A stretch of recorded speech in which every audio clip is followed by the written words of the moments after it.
Filag po ng COA. Actually po, lumalabas po dito sa COA report or sa nabanggit na anunsyo or pag-flag ng COA. Ang COA, ang OFW ang may receivables. So, dapat ang OP ang babayaran ng ibang mga ahensya.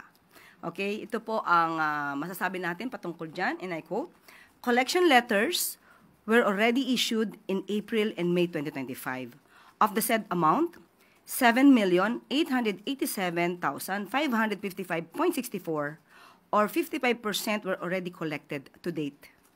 The OP consistently monitors the outstanding bills through monthly aging report and sending of collection demand letters." End of quote. Pero po Yusek, parang inabonohan po ba muna ito ng Office of the President, yung gastusin sa foreign trips ng mga iba't ibang government agencies, tapos po tsaka lang babayaran? Parang ganun po yung nangyari? Ganun po. Ganun po ang nangyayari. So hindi pa po sila halos... Kailangan pong bayaran. Kasi kung hindi mo nababayaran, hindi po aandar ang pagtatrabaho ng OP.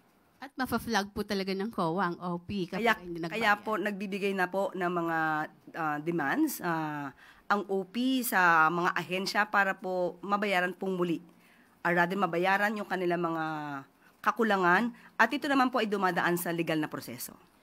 Meron po bang deadline na sinet ang OP para po makapagbayad na itong mga iba't ibang government agencies na ito? Meron po, nasa demand letter po nila, sa collection letter nila para po matugunan agad ng mga ahensya. At alam naman din po natin sa gobyerno, paminsan-minsan, may mga sinusunod na proseso.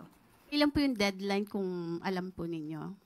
Hahanapin ko po muna yung demand letter para po mabigyan ko po kayo ng update patungkol po dyan. Thank you po. Thank you po. Follow-up question, Maricel Halili, TV5.